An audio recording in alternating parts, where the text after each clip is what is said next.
Bonjour, je suis Jonathan Denis, président de l'ADMD. Bonjour, je suis Jean-Luc Romero-Michel, président d'honneur de l'ADMD. Bienvenue dans le talk du lundi, ce rendez-vous hebdomadaire qui recommence pour cette nouvelle année 2022. Alors d'abord, très belle année, cher président, plein de bonheur, plein de santé. On en aura bien besoin avec cette Covid qui est plus que jamais là. Donc évidemment, comme toujours, une pensée pour chacune et chacun d'entre vous, pour celles et ceux qui vivent avec la Covid en ce moment, parce que vous êtes malheureusement très nombreuses. Pour ceux qui sont seuls, on sait que c'est toujours une période extrêmement difficile, parce que l'ADMD, c'est une association qui milite pour une fin de vie digne, mais qui milite aussi pour que nous puissions, toutes et tous, chacun, vivre dignement. Donc des pensées pour ceux qui sont dans la difficulté, et puis plein d'amour, plein de belles choses pour les autres. Et puis des vœux de mobilisation aussi pour cette nouvelle année qui démarre, une année qui va une nouvelle fois se passer dans un contexte particulier, la crise sanitaire, mais aussi des élections à venir présidentielles et législatives. Donc nous comptons évidemment pleinement sur votre mobilisation pour une grande loi pour une fin de vie libre et choisie en 2022.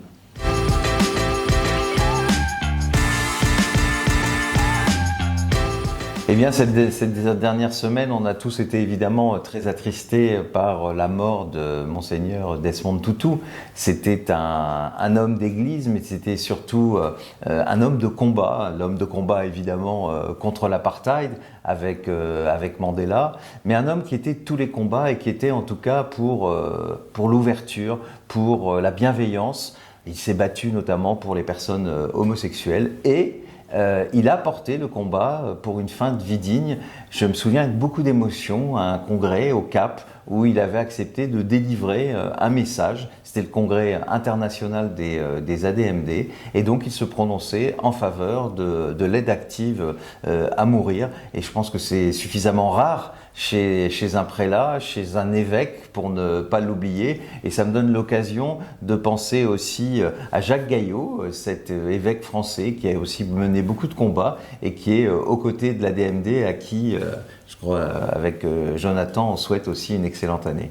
Nous voudrions également penser aujourd'hui à Laurence Tramois et à ses proches, Laurence Tramois, le docteur Tramois, qui nous a quittés à 50 ans en début d'année et qui avait été une grande militante aussi pour une fin de vie libre et choisie. Elle avait accompagné une personne dans sa fin de vie, elle l'avait euthanasiée à sa demande et elle avait été condamnée d'ailleurs en 2007 à Périgueux à 1 an de prison avec sursis. Ce qui n'avait pas été inscrit dans son casier judiciaire et ce qui montrait une nouvelle fois aussi l'hypocrisie de la justice évidemment sur la question de la fin de vie. Donc nous pensons évidemment à ses proches et nous la remercions pour tout le combat qu'elle avait mené dans cette fin de vie pour toutes et tous, fin de vie choisie et le respect du droit. L'actualité sur la fin de vie, vous l'avez peut-être vu, c'est également la vidéo du membre de notre comité d'honneur, le comédien Christian Rothe. Je vous invite, si vous ne l'avez pas encore vu, à la voir et puis pourquoi pas à la revoir également. Donc merci évidemment à la diffuser évidemment sur les réseaux sociaux autour de vous. Merci à Christian pour cette vidéo que vous pouvez retrouver sur le site de l'ADMD, sur la chaîne YouTube et sur l'ensemble des réseaux sociaux de notre association. Et oui, on en avait déjà parlé, mais un nouveau pays, à partir de cette année, légalise l'euthanasie, c'est l'Autriche. Alors, c'est à la fois une notion d'espoir que ça peut nous donner, mais c'est à la fois aussi désespérant. L'espoir parce qu'on voit qu'autour de nous, la plupart des pays aujourd'hui avancent. Même l'Italie risque d'avancer cette année. Et en même temps désespérant parce qu'on a l'impression qu'en France, rien ne se passe. Les affaires sont là, les unes après les autres. D'ailleurs, vous avez pu voir, et on remercie Julien d'avoir fait la rétrospective de l'année dernière, tous ces cas qu'on a eu l'année dernière. On a d'ailleurs une pensée pour Alain Koch, qui a dû fuir notre pays. Eh bien, l'Autriche va légaliser l'euthanasie. Et puis, pour l'instant, il ne se passe encore rien en France, même si, comme le rappelait tout à l'heure Jonathan, je pense que 2022, ce sera l'année de l'ultime liberté.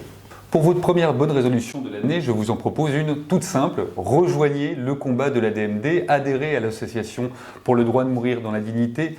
Parlez-en autour de vous, faites adhérer vos proches. Nous avons évidemment besoin de vous, de votre mobilisation et de votre soutien pour obtenir cette grande loi de liberté.